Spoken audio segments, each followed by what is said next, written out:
जो आज तक आपने जितने पाप किए उनमें से एक पाप 1,00,000 नाम के बदले खत्म। लेकिन हमारी व्यासपीठ से हम निवेदन करते हैं गिनती नहीं करनी चाहिए, करते चलो करते चलो। लेकिन आप घर पर बैठ करके एकांत में बैठ करके 1,00,000 नाम जपेंगे तब एक पाप कटेगा। लेकिन जब इतने वैष्णव समूह चारों ओर बैठते हैं, भागवत जी सन्मुख होती है, व्यास आसन पर व्यास विराजमान है, भागवत जी की पवित्रतम कथा चल रही है, उस समय एक बार हरि बोल बोला जाता है तो वो 1,00,000 के समान हो जाता है।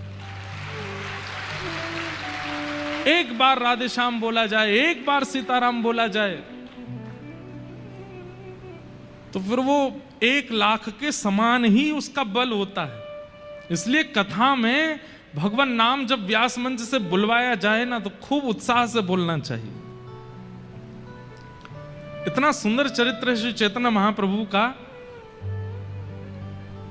आप श्री नित्यानंद महाप्रभु को और श्री हरिदास ठाकुर जी आपके दोनों अनुयायी हुए, उनसे कहते हैं कि जाओ और घर घर से नाम की भिक्षा लेके आओ।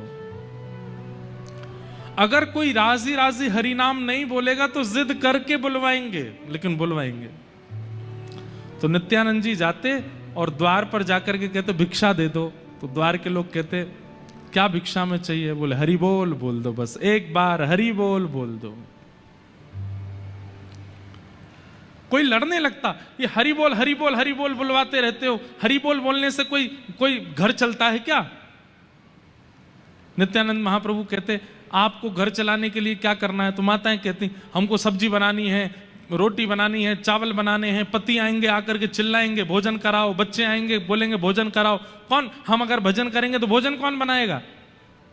तो नित्यानंद महाप्रभु बोलते मैं भोजन बना दूं, मैं भीतर जाके मैं सब्जी काट दूंगा, मैं दाल बना दूंगा, मैं रोटी बना दूंगा, आप भजन करो। मैं करूंगा आपकी सेवा, लेकिन आप भजन करो। तो कहते ऐसा क्या है इस हरि बोल में कि आप हमारे घर पे सब्जी काटने को तैयार हो, रोटी बनाने को तैयार हो? ऐसा क्या है हरि के नाम में? नित्यानंद महाप्रभु कहते हैं, बोले जिस प्रकार रसगुल्ला बोलते बोलते बोलते बोलते सामने वाले का मुख मीठा हो जाता है, लेकिन रसगुल्ला खाने पर ही उसका स्वाद असली पता चलता है, ऐसे मेरे बताने से तो आपको केवल मिठास का अनुभव होगा, जब स्वयं बोल करके देखोगे तब पता चलेगा कि हरि बोल से क्या होता है। मैया तेरे पांव पड़ूं एक बार हरि बोल, मैया तेरे पांव पड़ूं एक बार हरि बोल। और सामने वाले इतने जिद्दी नहीं बोल रहे, अब बताओ। तो नित्यानंद महाप्रभु पता क्या बोलते? यहीं मर जाऊंगो एक बार हरि बोल, यहीं मर जाऊंगो एक बार हरि बोल। लोग बाग दुनिया में सामने वाले को डराने के लिए कहते हैं फांसी लगा लूंगा, मुझे 1,00,000 रुपए दे दो, नहीं दिए तो मैं ऐसा कर लूंगा, नहीं दिए तो मैं ये कर लूंगा, तुमने अगर मुझसे शादी नहीं करी तो मैं नस काट लूंगा। लेकिन यहाँ नित्यानंद महाप्रभु कह रहे हैं अगर तुमने हरि बोल नहीं बोला तो तुम्हारे द्वार पे ही अपने प्राण त्याग दूंगा, एक बार हरि बोल बोल दो, क्या जाता है तुम्हारा, एक बार बोल दो। तो सामने वाला थोड़ा झिझा करके बोलता, बोल दिया लो हरि बोल। नित्यानंद महाप्रभु बोले अब जब एक बार बोल दिया है तो एक बार और बोल दो। बोले तुमने कहा था एक बार बोलने को, कुछ लग थोड़ी रहा है, तुम्हारे पैसे थोड़ी लग रहे हैं, एक बार बोल दिया एक बार और बोल दो। कोई भी चीज सिंगल नहीं होनी चाहिए, युगल होनी चाहिए, एक बार और बोल दो। एक बार और बोल देते हरि बोल। नित्यानंद महाप्रभु कहते बस अब हम जा रहे हैं, जल्दी जाओ यहां से। तो नित्यानंद महाप्रभु कहते अब हम जा रहे हैं तो कम से कम विदाई तो दे दो हमको। बोले क्या विदाई चाहिए? बोले एक बार और हरि बोल बोल दो। बंधुओं, सामने वाला व्यक्ति जब तीसरी बार हरि बोल बोलता था, 3 बार हरि बोल बोलती उसके चित्त में प्रेम लक्षणा भक्ति प्रज्वलित होने लगती थी और वो तो बस भुजा उठा करके नित्यानंद महाप्रभु के साथ ही नृत्य करने लगता था। उन्होंने 3-3 बार हरि बोल बुलवा करके कितनों को वैष्णव भक्त बनाया। हरि नाम, हरि कथा, हरि स्वरूप की कैसी महिमा है, ये तो तभी पता चलेगा जब उसमें प्रवेश करोगे। केवल सुनने मात्र से काम नहीं चलेगा। एक बार हरि नाम को अपने जीवन में लेकर के देखिए और फिर जीवन हरि नाम को दे करके देखिए, आप उसका अनुभव करेंगे। कैसा अनुभव? शरीर में कितनी भी बाधाएं हो जाएं, पीड़ा नहीं होगी आपको। जीवन में कितनी भी रुकावटें आ जाएं, आपको चिंता नहीं होगी आपको, अगर हरि नाम जीवन में होगा तो। जैसा एक सामान्य व्यक्ति का जीवन होता है वैसा ही चलेगा सब कुछ, लेकिन आप प्रभावित नहीं होगे उससे। ये हरिनाम की महिमा। ऐसे भगवान सच्चिदानंद रूपाय, 3 रूप हैं, सत्य, चैतन्य और आनंद। विश्वोत्पत्त्यादि हेतवे, विश्व की उत्पत्ति, पालन और संहार जो करते हैं। तापत्रय विनाशाय, 3 प्रकार के तापों का जो उपशमन करते हैं। श्री कृष्णाय वयम नमः, ऐसे श्री कृष्ण को हम बारंबार प्रणाम करते हैं। एक बात बोलें बंधुओं, ठाकुर जी की सेवा अगर घर पर विराजमान है और आप ठाकुर जी की खूब सेवा करते हैं, कथा सुनते हैं, सत्संग करते हैं, तिलक लगाते हैं, कंठी पहनते हैं, एकादशी करते हैं, तो संसारी उपलब्धियां और संसारी रुकावटों से आप विचलित नहीं होगे। ये एक घोर संसारी व्यक्ति का लक्षण है कि वो रोता ही रहता है, मुझे ये नहीं मिला, मुझे ये नहीं मिल रहा, मेरे साथ ये नहीं हो रहा, मेरा ये काम नहीं बन रहा, मेरे बच्चों को ये प्राप्त नहीं हो रहा, मेरी पत्नी ऐसी। वो रोने वाली जो स्थिति है वो महासंसारी व्यक्ति की होती है। भगवत भक्त कभी रोता नहीं, वो हर चीज का धन्यवाद और कहता है। जैसे कहीं पर इन्वेस्टमेंट किया और लॉस हो गया, धन्यवाद ठाकुर जी, आपकी बड़ी कृपा। निश्चित ही ये पैसा अगर मेरे पास रहता तो मेरे और मेरे परिवार के लोगों की मति को भ्रष्ट कर देता, आपने कहीं लगवा करके नष्ट करवा दिया, बहुत बहुत कृपा आपकी, धन्यवाद। वैष्णव व्यक्ति हर स्थिति की धन्यवाद कहता है। पत्नी अनुकूल मिल गई, धन्यवाद प्रभु, मैं अकेला भजन करता था, अब दोनों भजन करेंगे। और प्रतिकूल मिल गई तो भी ठाकुर जी बड़ी कृपा आपकी, आपने प्रतिकूल पत्नी दी है, मेरी सुनती ही नहीं है, मेरी मानती ही नहीं है, मेरे प्रति बिल्कुल सम्मान नहीं रखती, बहुत अच्छी कृपा है आपकी। क्यों? अगर जरा भी सम्मान करती, प्रेम करती तो इससे भी प्रेम हो जाता मुझे। आपने अच्छा किया, इसको विपरीत रखा, अब इसके बट का प्रेम भी आपसे ही करूंगा मैं। हर चीज में प्रसन्न। चलते चलते गिर गए, पांव टूट गया, जय हो ठाकुर जी, बड़ी कृपा आपकी, वाह, पांव तोड़ दिया मेरा, हड्डी हड्डी सब टूट टाट गई है भीतर, डॉक्टरों ने कहा है 3 फ्रैक्चर आए हैं। मुझे पता है आप चाहते हैं कि मैं कुछ दिन आराम करूं, इसीलिए मेरा पांव तोड़वा दे। कोई नहीं, अब आराम करूंगा, आप जैसे चाहोगे। वैष्णव व्यक्ति का यह स्वरूप होता है, वो किसी भी बात की ठाकुर जी से शिकायत नहीं करता, हर स्थिति को स्वीकार करता है, चाहे जैसी हो।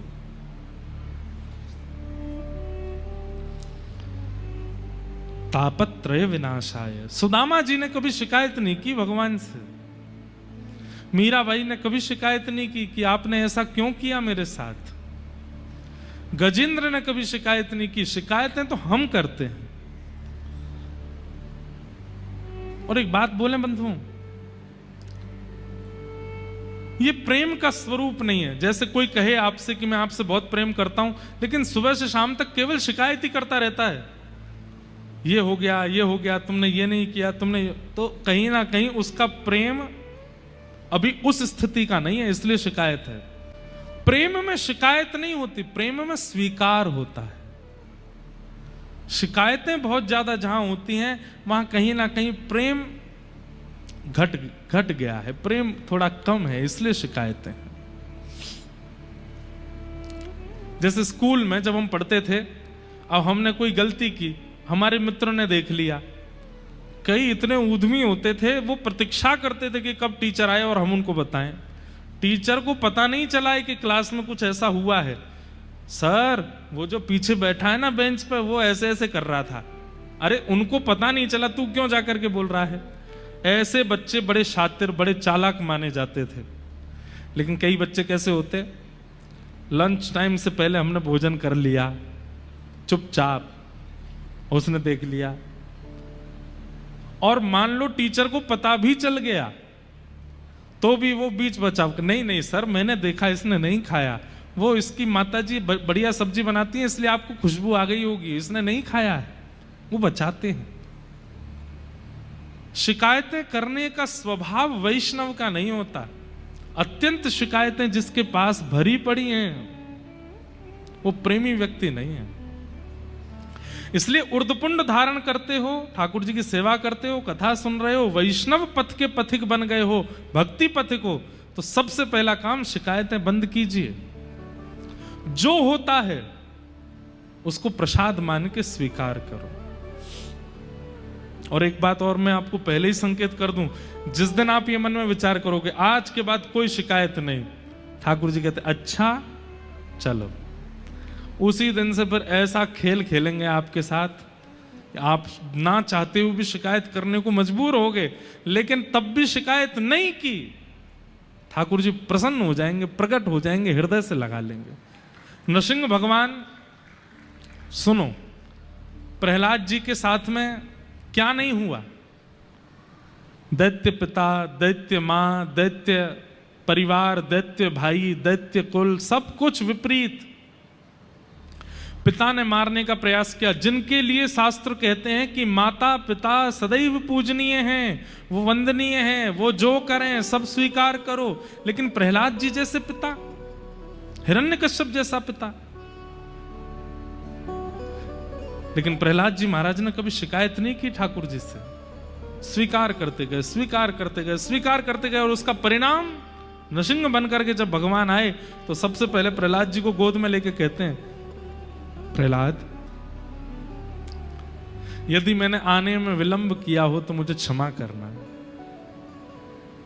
तुम्हारे साथ कुछ गलत हुआ, ये सब मैं देखता रहा, इसके लिए मुझे क्षमा करना। तो प्रहलाद जी महाराज कहते हैं, भगवान मैं इसमें आपका दोष कदापि नहीं मानता कि आपने इतना समय लगाया आने में, बल्कि मैं तो ऐसा मानता हूं कि मैंने पूर्व जन्मों में खूब भजन किया होगा, 5 वर्ष का भजन मेरा शेष रह गया होगा, वो मैंने प्रहलाद बनकर के किया, और जैसे ही मेरा भजन पूर्ण हुआ आप आ गए। अब इस बीच में मेरे साथ जो हुआ उनकी मुझे कोई शिकायत नहीं है आपसे, ये मेरा प्रारब्ध रहा होगा। और एक बात कहें बंधुओं, प्रेमी व्यक्ति के प्रति और प्रेम प्रकट हो जाता है जब वो व्यक्ति सहकर के भी शिकायत नहीं करता। जैसे मां, घर की मां होती है ना, पति बाहर, बेटा बाहर, बच्चे सब दूर, अकेली मां घर पर रहती है। जब सब लौट करके आते हैं तो पूछते हैं, मां आप ठीक हो? अब वो मां अपनी अकेलापन बता नहीं पाती कि मैं पूरे दिन अकेली थी, कोई करने को नहीं था, बात करने को नहीं था, आज ये नहीं खाया, आज ऐसा नहीं किया। पर शाम को जब देखती है कि थके आ रहे बच्चे आए तो क्या, नहीं बहुत अच्छा था, सब अच्छा था, मैं तो पूरे दिन टीवी देखती रही। पूरे दिन उसने सहा है लेकिन फिर भी वो शिकायत नहीं करती। ये प्रेमी व्यक्ति का भी लक्षण है और पुण्यात्मा व्यक्ति का भी लक्षण है कि वो शिकायतें प्रस्तुत नहीं करता। अगर वो प्रेम करता है तो, और जिससे प्रेम करता है उससे शिकायत नहीं करता। इसलिए हमारी प्रार्थना है ठाकुर जी से अति शिकायतें नहीं। जल पी लो भैया, शिकायतें नहीं।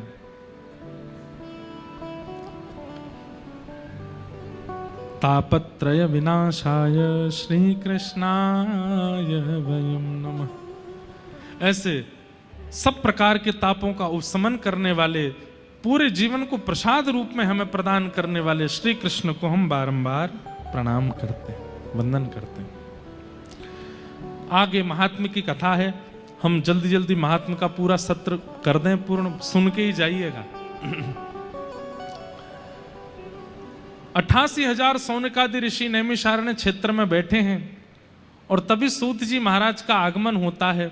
88,000 सौनकादि ऋषियों की एक चिंता है कि मानव का कल्याण कलयुग में कैसे होगा। बंधुओं, एक प्रश्न हम हर कथा में कहते हैं, बहुत ध्यान से सुनिएगा, इधर देखो सब लोग। कल्याण शब्द सब जानते हैं, पर वास्तव में मानव कल्याण कहते किसको है? हमारा कल्याण किस में है? कभी विचार किया? मेरा कल्याण किस में होगा? मैं ऐसा क्या करूं जिससे मेरा कल्याण हो? तो आप विचार करेंगे कि अति धन कमाने से कल्याण होगा, तो रावण का नहीं हुआ था। आप विचार करेंगे कि सुंदर पत्नी के होने से कल्याण होगा, मंदोदरी सुंदर भी थी। आप मन में विचार करेंगे कि बहुत ऐश्वर्य, यश और कीर्ति होने से कल्याण होता है। कीर्ति हिरण्यकश्यप और हिरण्याक्ष की तीनों लोकों में थी। कीर्ति होना, संपत्ति होना, धन होना, पढ़ लिख करके योग्य बनना। रावण बहुत विद्वान था। रावण जिस ग्रंथ को देख लेता था, उस ग्रंथ को एक बार देखता था और सारा ग्रंथ उसको कंठस्थ याद हो जाता था। ऐसा विद्वान था। पढ़ा लिखा होना, धनवान होना, कीर्तिवान होना, ये सब कल्याण नहीं है। कल्याण क्या है? बहुत ध्यान से सुनिएगा। अपनी किसी क्रिया से, अपने जीवन के व्यवहार से, अपने जीवनचर्या से, अपनी दिनचर्या से आप मां के प्रिय तो बन गए, पिता के प्रिय तो बन गए, पत्नी के प्रिय तो बन गए, पति के प्रिय तो बन गए, बच्चों के प्रिय तो बन गए, सबके प्रिय बन गए। लेकिन कल्याण तब होगा जब हरि प्रिय बनोगे, हरि के प्रिय बनोगे। समझ में आई बात? मुझे हरि प्रिय हैं, हम सबको हरि प्रिय हैं, पर हम सब में हरि को 4-5 लोग ही प्रिय होंगे। यहां जितने बैठे हैं, मुझसे लेके पीछे तक, हम हजारों हैं और हम सबको हरि प्रिय हैं, पर हम सब में हरि को कौन प्रिय है? ये गिनती के 4-5 ही होंगे, और 4-5 भी ज्यादा बोल रहा हूं, 1 या 2 ही होंगे इस पूरे पंडाल में। और जो हरि का प्रिय है, उसने अपने जीवन का कल्याण कर लिया। फिर तो महाराज पहाड़ से फेंक दो तो भी प्रहलाद नहीं मरेगा, हाथियों से कुचलवा दो तो भी प्रहलाद का बाल बांका नहीं हो सकता, विष का प्याला मीरा को पिला दो तो भी अमृत बन जाएगा, सूरदास के नेत्र छीन लो तब भी वो पूरे विश्व को दिखा देगा, कालिदास की जीभ काट दो फिर भी उसके छंद, उसकी वाणी पूरे विश्व को ज्ञान दे देगी। क्यों? क्योंकि वो हरि प्रिय बन गए, हरि के प्रिय। हमारे आचार्य चरण, जिस परंपरा में हमारी दीक्षा है, श्रीमद रामानुजाचार्य जी महाराज, वो कैसे हरि प्रिय थे। आज जो माताएं यहां पर नृत्य कर रही थी कथा के प्रारंभ में, उसमें जो पद गाया गया, वैसे तो वो बहुत प्रसिद्ध पद है, हेरी सखी मंगल गाओ री, धरती अंबर सजाओ री। वो पद भक्तमाल कथा में गाया गया था। क्यों गाया गया था पता है? हमेशा उस पद का गायन कब होता है? जब घर पर गुरु आते हैं, जब घर पर ठाकुर जी आते हैं, तो घर के लोग उस पद को गाते हैं। पर आप आश्चर्य करेंगे, वो पद हमने कथा में पता किन के भाव से गाया? आचार्य चरण, भक्त आया है तब ठाकुर जी गा रहे हैं, हेरी सखी मंगल गाओ रे, धरती अंबर। कथा बहुत सुंदर है कि दक्षिण भारत में एक स्थान है जिसका नाम है श्रीरंगम। क्या नाम है? पीलू। श्रीरंगम। श्रीरंगम में भगवान पौढ़ानाथ विराजमान है, ऐसे शेष शैया पर पौड़े हैं। और वहां एक आचार्य चरण विराजते थे जिनका नाम था श्री यामुनाचार्य जी। क्या नाम था? यामुनाचार्य। और दक्षिण में एक स्थान है कांचीपुरम, वहां कांचीपुरम में विराजमान थे श्री रामानुजाचार्य। तो व्यास मंच पर भागवत जी के नीचे आप लोग तिलक का दर्शन कर रहे हो ना, ये रामानुजाचार्य जी का तिलक है। तो रामानुजाचार्य जी के मन में आया कि मैं यामुनाचार्य जी से दीक्षा ले लूं। और उसी समय यामुनाचार्य जी के मन में आया कि अब मैं वृद्ध हो गया हूं, मेरे बाद इस गद्दी पर बैठने का अधिकारी कांचीपुरम में विराजमान रामानुजाचार्य है, क्यों ना मैं उनको बुला करके गद्दी पे बिठा दूं। लेकिन इस बात को जब ठाकुर जी ने सुना कि यामुनाचार्य जी और रामानुजाचार्य ये दोनों मिलने वाले हैं, गुरु दीक्षा देने वाले हैं और ये उनके शिष्य बनने वाले हैं, तो ठाकुर जी को चिंता हो गई। क्यों? बोले भैया अगर ये दोनों आचार्य मिल गए तो पूरी पृथ्वी का कल्याण करके उद्धार करके सबको वैकुंठ पहुंचा देंगे और फिर पृथ्वी पर कोई बचेगा नहीं जन्म लेने के लिए। ये पृथ्वी केवल समुद्र और पेड़ पौधों से ही घूमती रहेगी अकेली, इस पर मानव तो बचेंगे ही नहीं। और केवल मानव नहीं, ये जीवात्माओं का भी कल्याण कर देंगे, ये पशु पक्षियों का भी कल्याण कर देंगे, क्योंकि दोनों में भक्ति की ऐसी स्थिति है, ये जहां जाएंगे वहां कल्याण करते चले जाएंगे। और अगर ये दोनों मिल गए, पूरे विश्व का कल्याण हो गया, तो फिर धरती कैसे चलेगी। इसलिए ठाकुर जी ने विचार किया इन दोनों का मिलन होना नहीं चाहिए। सोचो, ठाकुर जी कह रहे हैं ये दो भक्त मिल ना जाएं, क्योंकि ये दोनों मिल गए तो पूरी पृथ्वी का वैकुंठ गमन करा देंगे, सबका कल्याण कर देंगे। तो यामुनाचार्य जी गए, ठाकुर जी पौढ़ानाथ रंगनाथ भगवान के पास जाकर के बोले भगवान आपने मुझे स्मरण किया। तब ठाकुर जी बोले यामुनाचार्य जी अब मुझे आपकी बहुत याद आ रही है, अब आप एक काम करो। बोले क्या? धराधाम छोड़ करके वैकुंठ आ जाओ मेरे पास। तो यामुनाचार्य जी बोले भगवान अभी मेरे को रोग लगा है, रोग ठीक हो जाए, बिल्कुल स्वस्थ हो जाए, फिर मैं वैकुंठ आ जाऊंगा। बोले नहीं अब मुझसे रहा नहीं जा रहा, अब तुम जल्दी आओ मेरे पास। क्योंकि ठाकुर जी चाह रहे हैं कि रामानुजाचार्य आए उससे पहले ये वैकुंठ आ जाएं। तो यामुनाचार्य जी बोले मेरे कुछ काम रह गए, उसके लिए कुछ समय मिल जाएगा। ठाकुर जी बोले कितना समय चाहिए? तो यामुनाचार्य जी बोले केवल 8 दिन का समय दे दो। ठाकुर जी बोले 8 दिन में तो रामानुजाचार्य जी नहीं आ पाएंगे, 8 दिन मांग रहे दे देते हैं। तो ठीक है 8 दिन में आप वैकुंठ आ जाना। यामुनाचार्य जी बोले ठीक है। ध्यान से सुनिएगा, बहुत सुंदर लीला है। ठाकुर जी चतुर हैं पर भक्त चतुर शिरोमणि होते हैं। भक्त जो है ना वो संसार के सामने तो बहुत सीधा होता है, पर ठाकुर जी के आगे चतुर बन जाता है। ठाकुर जी की चतुराई नहीं चलती भक्तों के आगे। तो यामुनाचार्य जी बोले 8 दिन का समय दे दो। तो जब यामुनाचार्य जी चले गए, भगवान ने कहा ठीक है 8 दिन बाद आप वैकुंठ आ जाइए। ठाकुर जी सोच रहे हैं इन्होंने 8 दिन क्यों मांगे।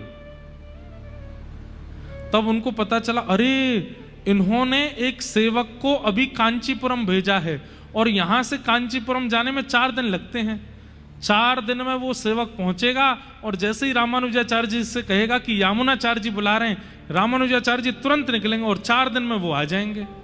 4 दिन जाने के 4 दिन आने, 8वें दिन ये रामानुजाचार्य जी से मिलके दीक्षा दे करके फिर वैकुंठ आने का मन बनाए हैं। और मैं भी भगवान हूं, दोनों को मिलने ही नहीं दूंगा। तब 4 दिन में सेवक पहुंचा और जैसे ही उसने रामानुजाचार्य जी से कहा कि यामुनाचार्य जी याद कर रहे हैं, तो रामानुजाचार्य जी तो बोले मैं तो बहुत दिन से सोच ही रहा था कि मैं जाके दीक्षा ले लूं, तुरंत चल दिए। और जैसे ही रामानुजाचार्य जी श्रीरंगम पहुंचे, बस द्वार पर पहुंचे ही हैं कि भगवान तुरंत यामुनाचार्य जी के सामने आके बोले चलो 8वां दिन है आज। यामुनाचार्य जी बोले कुछ क्षण मिल जाएंगे। ठाकुर जी बोले नहीं अब चलो। और श्री यामुनाचार्य जी को रामानुजाचार्य जी से मिलने ही नहीं दिया, ठाकुर जी ले गए। पर यामुनाचार्य, मैंने कहा ना भक्त ठाकुर जी से ज्यादा चतुर होते हैं।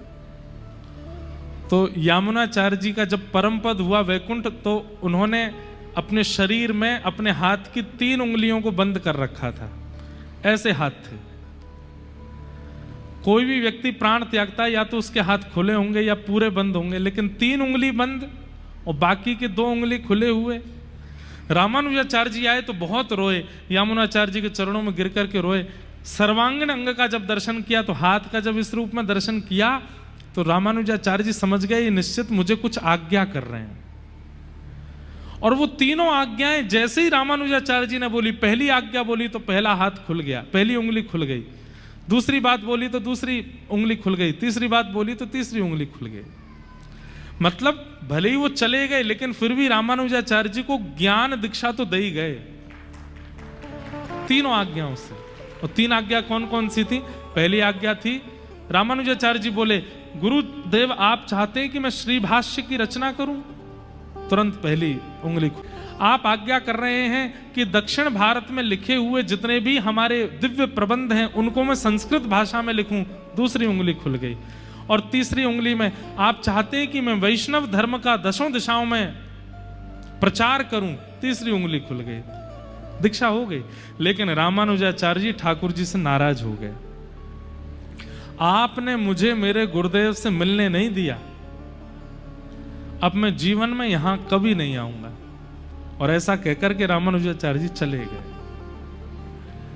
तो ठाकुर जी इतने व्याकुल हो गए कि मेरे भक्त चले गए, पर वास्तव में तो ये दोनों मिल जाते तो पूरी पृथ्वी का कल्याण हो जाता। अब श्री रंगम की गद्दी पर रामानुजाचार्य जी के अलावा बैठने योग्य कोई और था नहीं। तब सब लोगों ने ठाकुर जी से प्रार्थना की कि नाथ, यामुनाचार्य जी के बाद अब कोई आचार्य पदवी पर होना चाहिए। कौन? बोले एक ही है, कांचीपुरम में रामानुजाचार्य, लेकिन वो हमसे नाराज हैं, वो आएंगे नहीं। तो बोले कैसे आएंगे? बोले एक तरीका है, वो कांचीपुरम में जिस भगवान की आराधना करते हैं वो भी मेरा ही स्वरूप है, वरदराज भगवान। अगर वो प्रसन्न होकर के उनको भेज दें तो